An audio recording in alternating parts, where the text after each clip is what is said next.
الحمد لله الحمد لله الذي لم يتخذ ولدا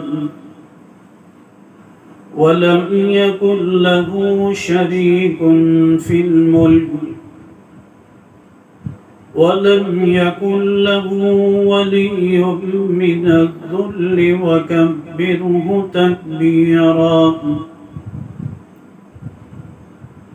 اللهم صل على محمد وعلى آل محمد ما ذكره الذاكرون الأبرار وصل عليه ما تعاقب الليل والنهار وصل على محمد وعلى آل محمد وأنزله المقعد المقرب عندك يوم القيامة أما بعد فأعوذ بالله من الشيطان الرجيم بسم الله الرحمن الرحيم سبحان الذي أسرى بعبده ليلا من المسجد الحرام إلى المسجد الأقصى الذي باركنا حوله لنريه من آياتنا إنه هو السميع البصير قال النبي صلى الله عليه وسلم لا يؤمن أحدكم حتى أكون أحب إليه من والده وولده والناس أجمعين أو كما قال عليه الصلاة والسلام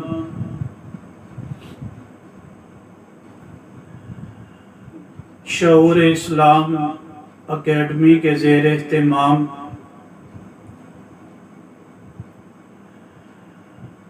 مسجد اقصی جس کا ایک نام بیت المقدس اور وہ سرزمین جہاں پر یہ مبارک مسجد کا وجود ہے فلسطین کی سرزمین اور جس مسجد کو جلیل القدر پیغمبر حضرت سلیمان علیہ السلام نے اس مسجد کی تعمیر فرمائی اس مسجد کو مسجد اقصی اور بیت المقدس کا نام دیا جاتا ہے اللہ سبحانہ وتعالی نے نبی پاک صلی اللہ علیہ وسلم کے نام کو بلند و بالا کرنا ہے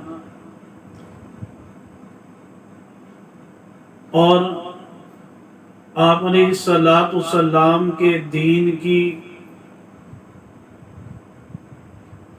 باتوں کو زندہ اور تابندہ رکھنا ہے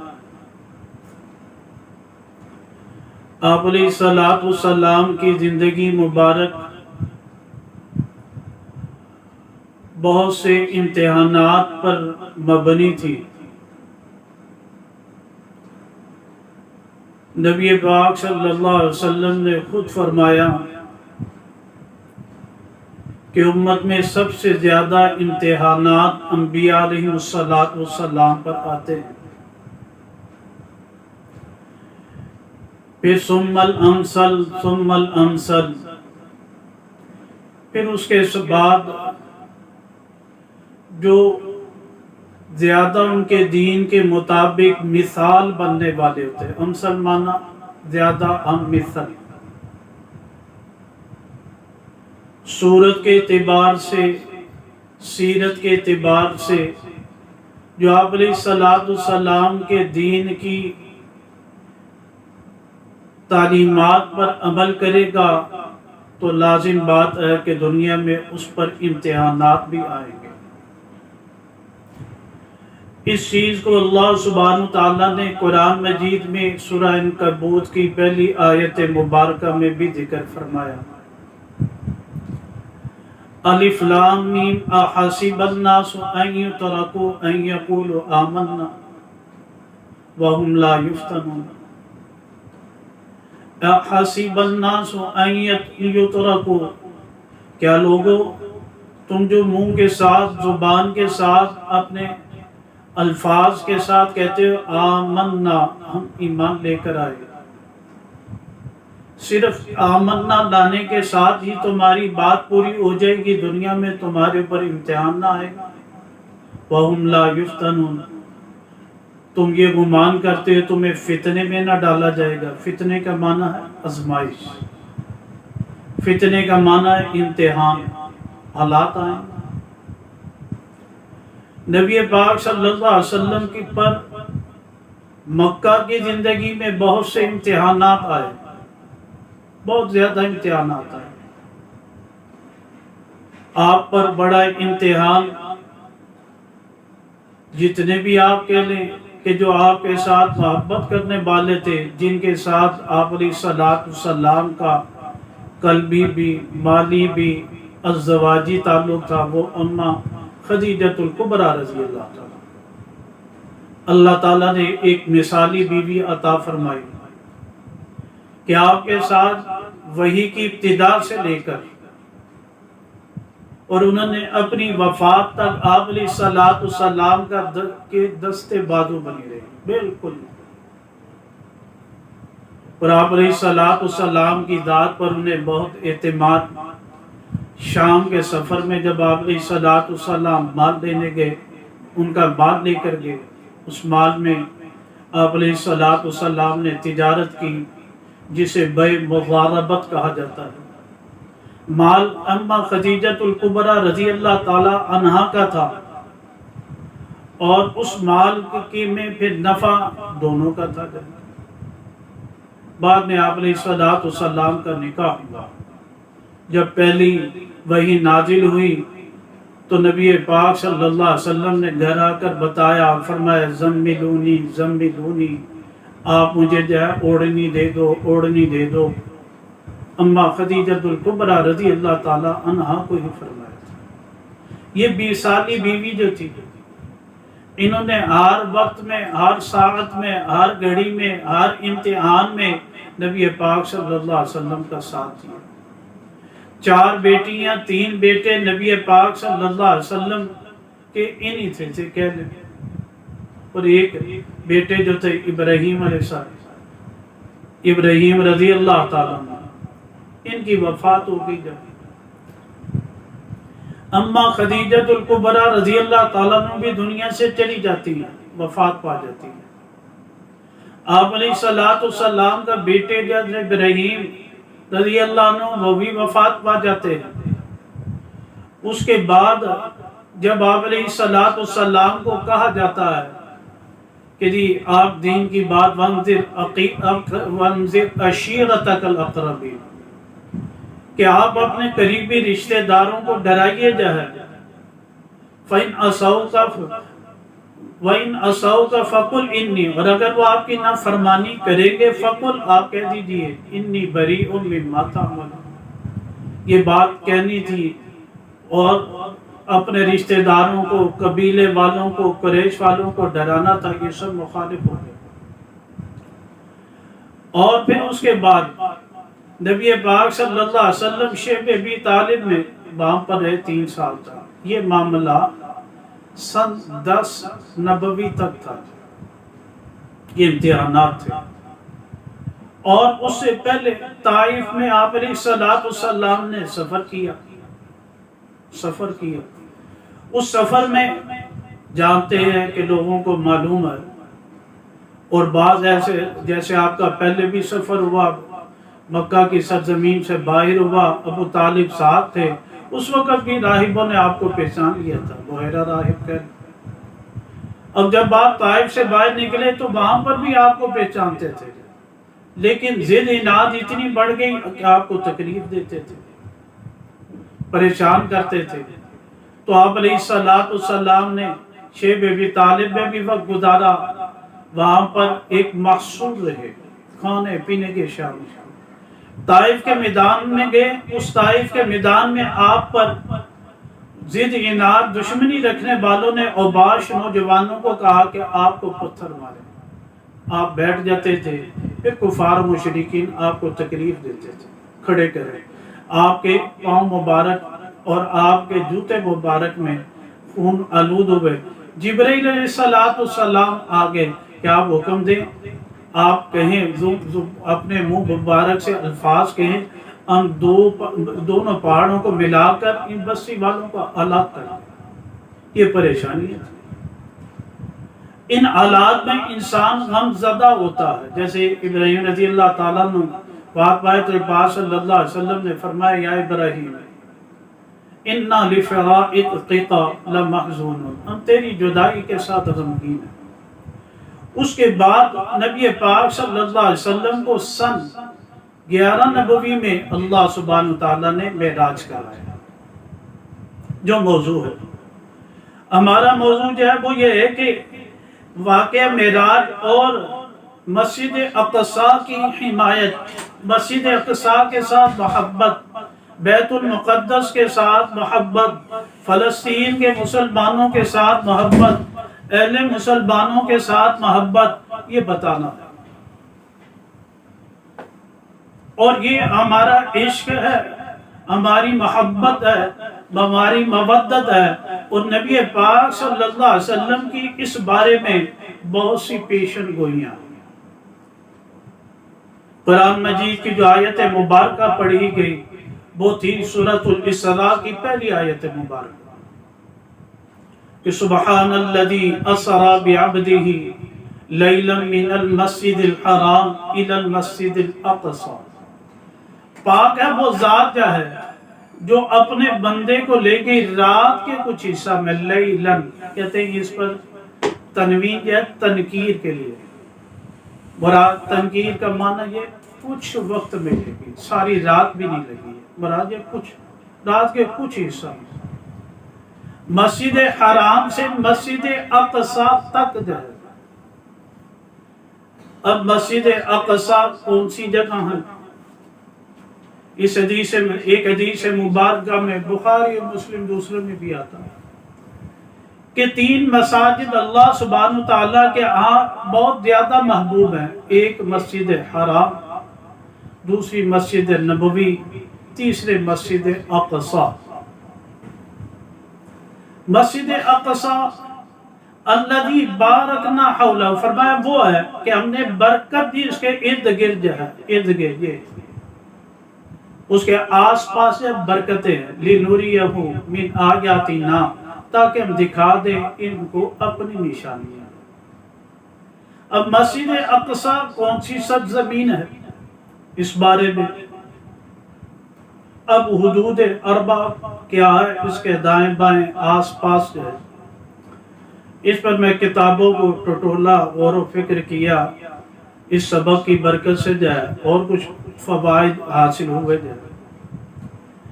تفسیر مظہری میں لکھا کہ یہ بات لکھی، اور اس کے ساتھ تفسیر در المنصور میں بھی یہ بات، الی المسجد الاقصی سے مراد فرماتے ہیں بیت المقدس، بیت المقدس بھی پڑھ سکتے ہیں، بیت المقدس بھی پڑھ سکتے ہیں، عموماً بیت المقدس ہی کہا جاتا ہے۔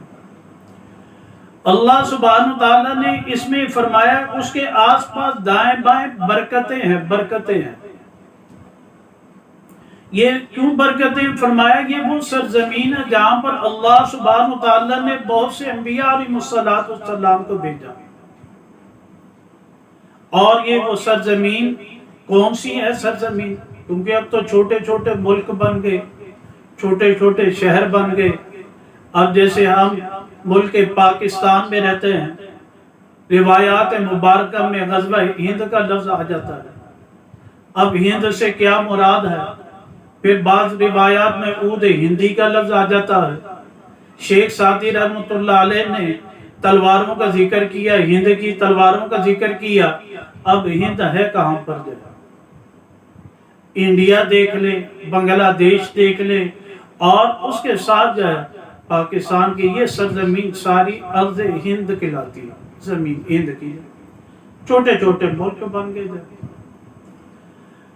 اس بارے میں یہ سرزمین کیا ہے، کون سی ہے، اس بارے میں حدیث کی کتاب مشکات شریف کی جائے شرح مضارع جدید میں مرقات والے نے بھی لکھا، لیکن مضارع جدید والے مرقات الفاتح میں ملا علی قاری رحمۃ اللہ علیہ نے بھی اس کو لکھا، لیکن مضارع جدید والے نے اس سے زیادہ اچھے انداز میں لکھا کہ یہ سبحان الذی اسری بعبدہ یا ملک شام، اس سے کیا مراد ہے؟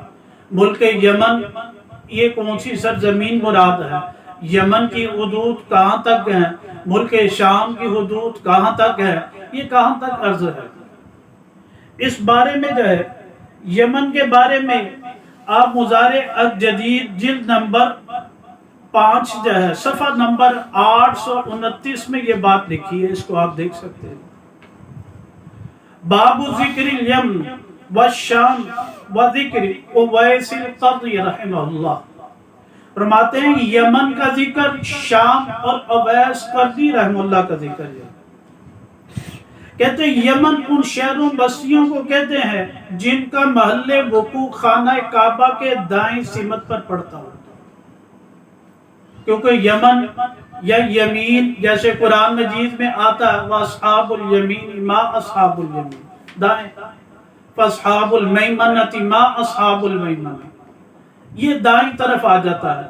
کہتے ہیں جو جزیرہ نما عرب کے مغربی کو گوشہ پر واقع ہے، گوشہ کنارے پر موجودہ عہد میں، کہتے ہیں یمن ان تمام خطوں پر مشتمل نہیں، یعنی ساری حدود میں شامل نہیں ہے۔ بیت یمن اس کو کہا جاتا تھا۔ ہاں اب جہاں پر یمن کہتے ہیں قائم ہے، یمن کی سرزمین جہاں پر موجود ہے، یمن ملک جو کہلایا جاتا ہے، وہ بڑا حصہ اب بھی یمن میں آتا تھا۔ یہ روایات مبارکہ میں جیسے مشکات المصابیح میں انہوں نے باب باندھا، اس باب میں جو اس یمن کا ذکر آتا ہے، اس سے جو سرزمین مراد ہے اس میں کچھ حصہ پر یمن کا ذکر آیا، اور یہ روایات مبارکہ میں بھی ذکر آیا۔ اور جو چیز یا جو شخص یمن کی طرف منسوب کی جائے اس کو کہتے ہیں یمنی، کہہ دیتے ہیں یمنی، کہ شخص یمنی ہے۔ اور یمان بھی اسی بھی کہہ دیتے ہیں اس کو۔ ہمارے ہاں تو اردو میں یمنی لفظی بولا جاتا ہے، جیسے کوفی، بصری، لاہوری، پاکستانی، ہندی، یہ الفاظ بغدادی، یہ الفاظ استعمال کیے جاتے ہیں یہاں سے، لیکن اس کو یمان بھی کہا جاتا ہے کیونکہ حدیث مبارکہ میں یمان کا لفظ آ جاتا ہے، اور یمانی بھی اس کو کہہ دیتے ہیں۔ بعض حضرات اس یمانی لفظ کو کہتے ہیں تشدید کے ساتھ پڑھتے ہیں۔ اب مسجد اقصی کہاں پر آباد ہے، فلسطین ملک کہاں پر آباد ہے، اور اس فلسطین کا ذکر جو ہے جن روایات مبارکہ میں اس کا حدود اربع کیا ہے، یہ ملک یہ کس طرح جو ہے، کہتے ہیں یہ شام اس سے مراد ہے، کیونکہ یہاں پر باب باندھا شام کا۔ شام کہتے ہیں ان شہروں اور بستیوں کو کہا جاتا ہے جن کا محل وقوع خانہ کعبہ کے بائیں سمت پڑتا، بائیں طرف۔ عربی میں کہتے ہیں اس شام کو بائیں جانب کو کہہ دیتے، جیسے شام اب بھی ایک مشہور ملک کی حیثیت ادا کرتا ہے، اس سے مراد ہے۔ تو یہ تو روایات مبارکہ میں آیا کہ شام کہاں پر ہے، جو بیت اللہ کے بائیں طرف آئے، اور بیت اللہ کے بائیں طرف مدینہ ہے، پھر مدینہ سے آگے باہر نکلیں تو اس سے قریب کہتے ہیں ملک شام، مدینہ کی طرف ہے، ملک شام آ جاتا ہے۔ اویس کرنی رحمہ اللہ کا کہتے ہیں یہ یمن میں رہتے تھے، یمن میں رہتے تھے، تو نبی پاک صلی اللہ علیہ وسلم نے کہتے ہیں ایک روایت میں آیا ان خیر التابعین الرجل، تابعین میں بہترین شخصیت ایک شخص ہے جو قال له اویس، مایا اس کا نام اویس ہے، وَلَهُ وَالِدَةٌ اس کی والدہ ہے، وَكَانَ بِهِ بَيَاضٌ فرمایا اس میں ایک سفید رنگ کا داغ ہے، برس کا نشان جسے کہہ رہے تھے۔ آپ علیہ السلام نے اس سرزمین کے لوگوں کے لیے اور وہاں پر حضرت اویس رحمہ اللہ کے لیے آپ نے فرمایا، ان کے بارے میں فرمایا فَمُرُوهُ تم حکم دو، فَلْيَسْتَغْفِرْ لَكُمْ وہ تمہارے لیے بخشش کی دعا کرے۔ یہ مسلم شریف میں روایت مبارکہ آ جاتی ہے۔ اب ملک شام کی حدود اور ملک شام کی فضیلت کیا کیا آ جاتی ہے، ملک شام کے بارے میں جو ہے اور کیا کیا آ جاتی ہے، اس بارے میں نبی پاک صلی اللہ علیہ وسلم نے ایک تو یہ روایات مبارکہ میں شام کا ذکر، اہل یمن کی فضیلت کچھ بتائی، کیونکہ یمن و شام دونوں کا علیحدہ تھوڑا سا۔ اس روایت میں فرمایا اتاکم اہل الیمن، یمن والے فرمایا ہم ارق الافئدۃ، نرم افئدۃ دلوں کے اعتبار سے نرم لوگ ہیں، والین قلوبا ان کے قلوب بھی نرم ہے، الایمان یمان والحکمت یمانیت، یہ فرمایا ایمان یمن کا، حکمت بھی یمنی ہے، ایسے ان کی فضیلت فرمائی نبی پاک صلی اللہ علیہ وسلم نے۔ اور آپ علیہ السلام نے پھر اہل شام کے لیے روایات میں مبارکہ میں یہ لفظ فرمایا، یہ فرمایا اہل شام کے لیے یہ لفظ فرمایا، اہل شام کے لیے فرمایا خوش بختی ہے، یہ روایت مبارکہ میں لفظ آ رہا ہے۔ حضرت زید بن ثابت رضی اللہ تعالیٰ عنہ فرماتے ہیں قال رسول اللہ صلی اللہ علیہ وسلم طوبیٰ للشام، فرمایا اچھی خوشخبری ہے، خوش بختی ہے شام والوں کے لیے۔ قلنا ہم نے کہا لِأَيِّ ذَلِكَ یا رسول اللہ، کس وجہ سے ان کے لیے خوش بختی ہے؟ آپ نے فرمایا لِأَنَّ مَلَائِكَةَ الرَّحْمَنِ بَاسِطَةٌ أَجْنِحَتَهَا عَلَيْهَا، مایا کہ یہ کیونکہ رحمان کے فرشتے اپنے پر بچھائے ہوئے ہوتے ہیں ان کے اوپر، شام والوں پر۔ اب جو قرآن مجید میں الفاظ مبارکہ آئے إِلَى الْمَسْجِدِ الْأَقْصَى الَّذِي بَارَكْنَا حَوْلَهُ جو ہے کہ ہم نے پیغمبر کو بھیجا مسجد حرام سے مسجد اقصیٰ کی طرف جائے، وہ مسجد اقصیٰ جس کے آس پاس، جس کے ماحول سے، جس کا ہم اردو میں بھی لفظ استعمال کرتے ہیں ماحول، ماحول کا معنی تو جو ارد گرد، ماں موصولہ کے، لیکن ہمارے اردو میں ماحول ہی ماحول کہا جاتا ہے، لیکن لفظی معنی لیں تو ماحول کا معنی یہ جو ارد گرد ہے، یہاں پر بھی حولہ کا لفظ آیا۔ تو نبی پاک صلی اللہ علیہ وسلم نے فرمایا کیونکہ رحمان کے فرشتے ان کے اوپر پر بچھانے والے، اب جب رحمان کے فرشتے ان کے اوپر پر بچھا رہے ہیں تو پھر اسرائیل ان پر حملہ کرے، اسرائیل ان پر حملہ کرے، ان کے اوپر ظلم و زیادتی کرے، یہ کیا کرے پھر وہاں پر؟ اور آج کل کے حالات جو وہاں پر مسلمان رہنے والے ہیں ان کے لیے کیا ذمہ داری ہوگی جائے؟ کیا وہ اس کے سرزمین کو چھوڑ کے چلے جائیں، یورپ میں چلے جائیں، یا وہ زمین جہاں پر حالات ہے تو کیا کریں؟ قرب قیامت کے حوالے سے نبی پاک صلی اللہ علیہ وسلم نے کچھ بھی فرمایا جائے، آپ نے فرمایا فتنے تو آئیں گے۔ آج ہی مسلم شریف میں ایک روایت مبارکہ پڑھا رہا تھا، نبی پاک صلی اللہ علیہ وسلم نے فرمایا بادروا بالاعمال الصالحہ، نیک اعمال میں جلدی کرو جائے، کیوں؟ ایک وقت آ رہا، فرمایا فتنن کقطع اللیل المظلم، فتنے آنے سے پہلے نیک اعمال میں جلدی کرو، کیونکہ یہ تو فتنے ایسے آئیں گے جیسے تاریک رات ہوتی ہے، اس کے ٹکڑے، جیسے بس سورج غروب ہوا رات آنی شروع ہو جاتی، سرخی کے بعد ہلکی سی سفیدی، اس ہلکی سفیدی کے بعد تاریکی، پھر باہر نکلو تو تاریکی تاریکی تاریکی تاریکی، اندھیرا کی اندھیرا ہو جاتا۔ آپ نے فرمایا ایک وقت آئے گا یصبح مؤمنا ویمسی کافرا، ایک شخص صبح مومن شام کو کافر ہوگا، ویمسی مؤمنا ویصبح کافرا، شام کو مومن ہوگا صبح کافر ہو جائے گا۔ اب پریشانی کی کیا وجہ ہوتی ہے؟ کس وجہ سے یہ ایمان سے پھر جائے گا؟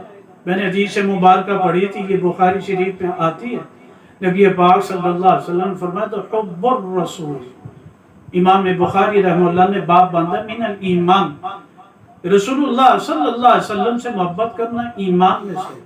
فتنے تو ہر جگہ پر آئیں گے، حالات مسلمانوں پر ایسے آ جائیں گے، ایک طرف ایمان ہوگا، دوسری طرف دنیا کی نعمتیں ہوں گی، مال و دولت ہوگا۔ اب لوگ پریشان ہیں، اسی پر پریشان ہیں مسلمان کہ میرے پیسے کا کیا بنے گا، میرے مال کا کیا بنے گا، میرے کاروبار کا کیا بنے گا، فلاں بنے گا، ہر جگہ فتنے آ جائیں گے، یاد رکھو۔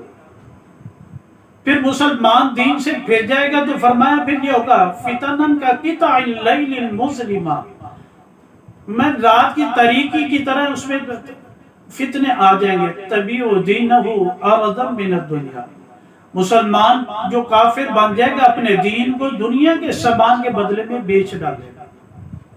اب شام والے جو فلسطین کی سرزمین میں رہتے ہیں، فلسطین کی زمین سرزمین شام کہلاتی ہے، جو حدیث مبارکہ میں لفظ آتے ہیں۔ اس کی حدود مدینہ سے باہر نکلے تھوڑا سا، بس اس طرف جتنے لوگ بائیں طرف جو ملک آئیں گے وہ سب فلسطین کی یا شام کے لفظ میں آ جاتے ہیں، لفظ شام میں آ جاتے ہیں۔ جیسے روایت مبارکہ میں آیا کہ اللہ تعالیٰ جو ہے رحمان کے فرشتے اپنے پروں کو شام والوں پر بچھاتے ہیں، اس لفظ میں طوبیٰ للشام میں یہ لوگ یہ سارے ملک والے آ جاتے ہیں۔ صرف وہ زمین نہیں جہاں پر فلسطینی آباد ہے، اس کے آس پاس میں بھی رہنے والے براد۔ ایک روایت مبارکہ، یہ روایت جو میں نے آپ کو بیان کی یہ مسند امام احمد میں ہے، ترمذی شریف میں ہے، مزار حق جدید میں فصل ثانی میں جو ہے صفحہ نمبر 840 صفحہ نمبر 841 پر دیکھ لیں۔ آگے نبی پاک صلی اللہ علیہ وسلم ایک اور چیز ذکر فرماتے ہیں جی، اس میں یہ آپ فرماتے ہیں کہ آپ علامات قیامت میں یہ فرماتے ہیں کہ حالات آئیں گے جس پر مسلمان پریشان ہیں، کچھ شام والوں پر بھی آئیں گے، یمن والوں پر بھی آئیں گے، مکہ مدینے والوں پر بھی آئیں گے، ہند میں رہنے والوں پر بھی آئیں گے، خراسان میں رہنے والوں پر بھی آئیں گے، روئے زمین میں جو لوگ جہاں پر ایمان کے ساتھ آباد ہوں گے ان پر حالات آئیں گے۔ کیونکہ جو قرآن میں جن سورہ عنکبوت کی آیت میں نے پڑھی اس میں یہی بات ہے، کیونکہ امتحان سے جو انسان مسلمان پریشان ہوتا ہے، اور امتحان مانگنا نہیں چاہیے لیکن دعا کرنی چاہیے، یا اللہ ہمیں عافیت عطا فرما، اللہ آپ پریشانیوں سے حفاظت فرما، لیکن آ جائے پھر اللہ سبحانہ وتعالی عروج بھی عطا فرماتے ہیں۔ یہ معراج کے واقعہ میں یہ بات بھی سمجھ آئی، آپ نے صلاۃ السلام پر بڑی بڑی پریشانیاں آئیں، کفار و مشرکین نے بڑا کچھ کیا، لیکن اللہ سبحانہ وتعالی نے پھر اپنے محبوب بندوں کے ساتھ آپ کو ملا کر ٹھنڈک بھی عطا فرمائی، ٹھنڈک بھی عطا فرمائی۔ مسجد حرام سے لے کے مایا مکے والوں، اگر تم محبت سے نہیں پیش آتے تو ہم اپنے لاڈلے پیغمبر کے لیے، سید الانبیاء کے لیے، خاتم النبیین صلی اللہ علیہ وسلم کے لیے 1,24,000 انبیاء رسول کو بھیجتے ہیں، وہ ان کا استقبال کریں گے، وہ ان کے ساتھ محبت کا اظہار کریں گے، اور آپ علیہ الصلوۃ والسلام ان کی امامت فرمائیں گے۔ اور جو لوگ مسلمان ان حالات میں ثابت قدم رہیں گے، یاد رکھو اللہ سبحانہ وتعالیٰ انہیں بھی عروج عطا فرمائے، بلندی عطا فرمائے، اور امتحان کے بعد جو ہے پھر ترقی ہوتی ہے۔ نبی پاک صلی اللہ علیہ وسلم نے فرمایا ستخرج نار من نحر حضرموت، فرمایا ان قریب ایک آگ نکلے گی حضرموت کی طرف سے، تحشر الناس، فرمایا لوگوں کو جمع کیا جائے گا۔ کہتے ہیں کہ آگ کہاں سے نکلے گی؟ محدثین کرام رحمہ اللہ فرماتے ہیں حضرموت یہ ایک ملک یمن کا شہر ہے، وہاں سے آگ نکلے گی۔ اب وہ پورے علاقے میں وہ کہتے ہیں یہ سرحدیں جو یمن سے شروع ہو کر عمان تک چلی جاتی ہے، یہ سرحدیں دائیں طرف سے شروع ہو کر یہ عمان تک چلی جاتی ہیں۔ اس یمن کے شہر کے اندر حضرموت جو ہے ایک شہر ہے، جو آپ کہہ لیں بیت اللہ کی دائیں طرف سے ہو کر یمن جہاں سے شروع ہوتا ہے اس کی بعد ہی وہاں پر کسی بھی جگہ پر ایک آگ نکلے گی، اس میں شہر کا نام حضرموت کا لفظ لکھا۔ قلنا یا رسول اللہ، ہم نے کہا یا رسول اللہ فما تأمرنا، آپ کیا ہمیں حکم دیتے ہیں اس بارے میں، کیا کریں پھر ہم؟ آپ علیہ السلام نے فرمایا علیکم بالشام، تمہارے اوپر لازم ہے کہ تم شام میں رہو، شام میں رہو۔ اب اس سے معلوم حالات آ جائیں، امتحانات آ جائیں تو ایک برکت زمین جو ہے الی المسجد الاقصی الذی بارکنا حولہ، وہاں سے آپ ہجرت نہیں کر سکتے۔ ہجرت تو کرنی، جیسے آپ علیہ السلام نے مکہ سے مدینہ کی طرف ہجرت کر دی، آگے بھی حالات آئیں گے، دن بدن حالات بہتری کی طرف نہیں جائیں گے، یاد رکھیں مشکل ہو جائے گی۔ روایات مبارکہ میں آپ علیہ السلام نے پہلے ہی پیشن گوئیاں فرما دی۔ ایک روایت مبارکہ میں ابو داؤد شریف کی روایت مبارکہ میں نبی پاک صلی اللہ علیہ وسلم فرمایا، حضرت عبداللہ بن عمر بن عاص رضی اللہ تعالیٰ فرماتے ہیں کہ میں نے سنا آپ نے فرمایا انہا ستکون ہجرت بعد ہجرت، ایک ہجرت کے بعد اور ہجرت بھی ہوگا، لوگ ہجرت کریں گے، ہجرت کا زمانہ آنے والا ہے، امتحانات کا زمانہ آنے والا ہے، اس زمانے میں کیا کریں؟ آپ نے فرمایا فخیار الناس الی مہاجر ابراہیم، لوگوں میں سے زیادہ اچھے لوگ، بہترین لوگ وہ ہوں گے وہ اس طرف ہجرت کر جائیں جہاں پر ابراہیم علیہ السلام نے ہجرت کی، اس سرزمین کی طرف چلے۔ تو ابراہیم علیہ السلام نے ہجرت کی، والد کے ساتھ ناراضگی ہوئی، وہ وہاں سے چلے گئے، اپنے والد کے ساتھ جو بھی ناراض ہوئی۔ اب وہ سرزمین کون سی ہے؟ آگے روایت میں ایک لفظ آتا ہے فخیار اہل الارض اعظمهم مہاجرا ابراہیم، زمین والوں میں سب سے پسندیدہ زمین جو ہوگی وہ جگہ ہوگی جہاں پر ابراہیم علیہ السلام نے ہجرت کی۔ وَيَبْقَى فِي الْأَرْضِ شِرَارُ أَهْلِهَا، میں زمین پر باقی رہیں گے ان میں سے پلید لوگ، باقی جو رہے گی زمین میں، فرمایا شرار اہلیہ، اس کے رہنے والے شریر لوگ ہیں، شرار کہنا۔ انہوں نے اس کا معنی پلید کے بھی، گندے کے معنی میں بھی، شرار شریر سے آتا ہے۔ میں تلفظوہم ارضوہم تقذرہم، پھینک دے گی ان کو ان کی زمین، تقذرہم نفس اللہ، اور پھینک دیں گے اللہ کا نفس بھی جہنم میں پھینک دیں گے۔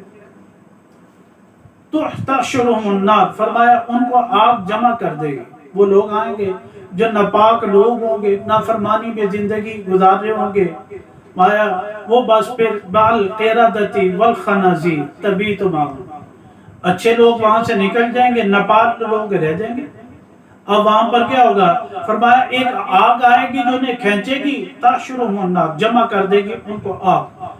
آگ اتنی بڑی ہوگی، جیسے پچھلی روایت مبارک، آگ اتنی زیادہ ہوگی کہ ان کو جمع کر دے گی۔ اب ان کے ساتھ کون رہ جائے گا؟ بدترین کفار ہوں گے، فاجر لوگ، نافرمان لوگ، مشرک لوگ۔ اب ان کے ساتھ کوئی رہنے والا نہیں ہوگا، ان کے ساتھ کہتے ہیں صرف سور ہوں گے، مال قردتی، بندر لوگ ہوں گے، بندر ہوں گے جو ہے یہ وہاں پر رہیں گے۔ اذا باتوا وتقیلوا معهم ذلک، کہتے ہیں کہ اس روایت مبارکہ میں مہاجرن ابراہیم کا لفظ آیا، یا ایک روایت مبارکہ میں الی مہاجر ابراہیم، ابراہیم علیہ السلام نے ہجرت کی، وہ ملک شام کی طرف ہجرت کی جائے۔ یہ وہی سرزمین ہے جہاں پر مسجد اقصی آباد ہے، جہاں پر بیت المقدس ہے، جہاں پر جو شام کے رہنے والے لوگ ہیں، ان کا ذکر کیا۔ ایک روایت مبارکہ میں نبی پاک صلی اللہ علیہ وسلم نے الذی بارکنا حولہ کے حوالے سے بھی فرمایا، تین جگہوں کا خاص طور پر ذکر فرمایا، شام، یمن، عراق. یہ روایت مبارکہ جو ہے ابو داؤد شریف میں، مسند امام احمد میں آ جاتی ہے. کہتے نبی پاک صلی اللہ علیہ وسلم فرمایا الامر ان تکون جنودا مجندا، من کری تم لشکروں میں بٹ جاؤ گے، تمہارے لشکر جتنے مختلف ہو جائیں گے. جندن بالشام، ایک لشکر شام میں ہوگا، وجندن بالیمن، ایک لشکر تمہارا یمن میں ہوگا، وجندن بالعراق، اور ایک لشکر عراق میں ہوگا. یہ جن لشکروں کا ذکر آ رہا ہے یہ لشکر ایمان والوں کی بات ہو رہی ہے، دینداروں کی بات ہو رہی ہے، اور جو لوگ اللہ سبحانہ وتعالیٰ اور نبی پاک صلی اللہ علیہ وسلم کے احکامات کی تعلیمات پر عمل کرنے والے ہیں. یہ ایسے ہوگا. اس سے معلوم یہ ہوگا کہ قرب قیامت میں حالات ایسے بگڑیں گے، ایک جگہ نہیں ہوگا لشکر سے کہ ایک امیر ایک جگہ سے، خراسان سے بھی نکلے گا قافلہ، لیکن یہاں پر لشکر علیحدہ جماعتیں ہوں گے مسلمانوں. ابن حوالہ رضی اللہ تعالیٰ نے فرمایا خیر لی یا رسول اللہ، مان لگے یا رسول اللہ خیر لی، آپ پسند کر لیں میرے لیے، میں اگر ان ادرکت ذالک، تو میں اگر پالوں اس زمانے کو اس وقت کو تو پھر میں کیا کروں. آپ نے فرمایا علیک بالشام، لازم ہے تیرے اوپر شام جائے، شام کی زمین جائے. کیوں؟ پھر ساتھ یہ فرمایا فَإِنَّا خِيَارَةُ اللَّهِ مِنْ أَرْضِهِ، میں یہ اللہ تعالیٰ کی سب سے پسندیدہ زمین ہے. مکہ کی سرزمین کا اپنا مقام ہے، یاد رکھیں. مدینہ کی سرزمین کا اپنا مقام ہے، اس کا ایک رتبہ ہے. ملک شام کا اپنا ایک مقام سرزمین. میں یجتبی لہا خیارتها من عبادہ، میں اللہ تعالیٰ اپنے بندوں میں سے چن کے لے آئیں گے، یحتبی چن کے لے آئیں گے، کھینچ کے لے آئیں گے، اکٹھے کر کے لے آئیں گے اپنے بندوں میں سے. فَأَمَّا إِنْ أَبَيْتُمْ فَعَلَيْكُمْ بِيَمْنِكُمْ، اور پھر فرمایا اگر تم انکار کرو میں شام نہیں پہنچ سکتا، میں پھر تمہارے پر لازم ہے کہ تم یمن میں رہو. اب حالات یمن کے دیکھیں تو یمن میں رہنا بھی مسلمانوں کے لیے مشکل، یمن میں بھی مسلمانوں کے لیے، اہل ایمان کے لیے رہنا مشکل، ان کے لیے پریشانی ہے. اب وہ حالات آ گئے تو نبی پاک صلی اللہ علیہ وسلم نے ہجرت کی اجازت نہیں دی تھی، یمن کو چھوڑ دو. فرمایا وہ پھر بھی پسندیدہ جگہ، پسندیدہ مقام ہے، وہاں پر اللہ سبحانہ وتعالیٰ کی رحمت ہے، برکت ہے، امتحان ہے، پریشانی ہے. وَاسْقُوا مِنْ غُدُورِكُمْ، یہ ہے فرمایا اپنے پاؤں جانوروں کو ان کے اپنے غدیر حوضوں سے پانی بھی پلاؤ جائے.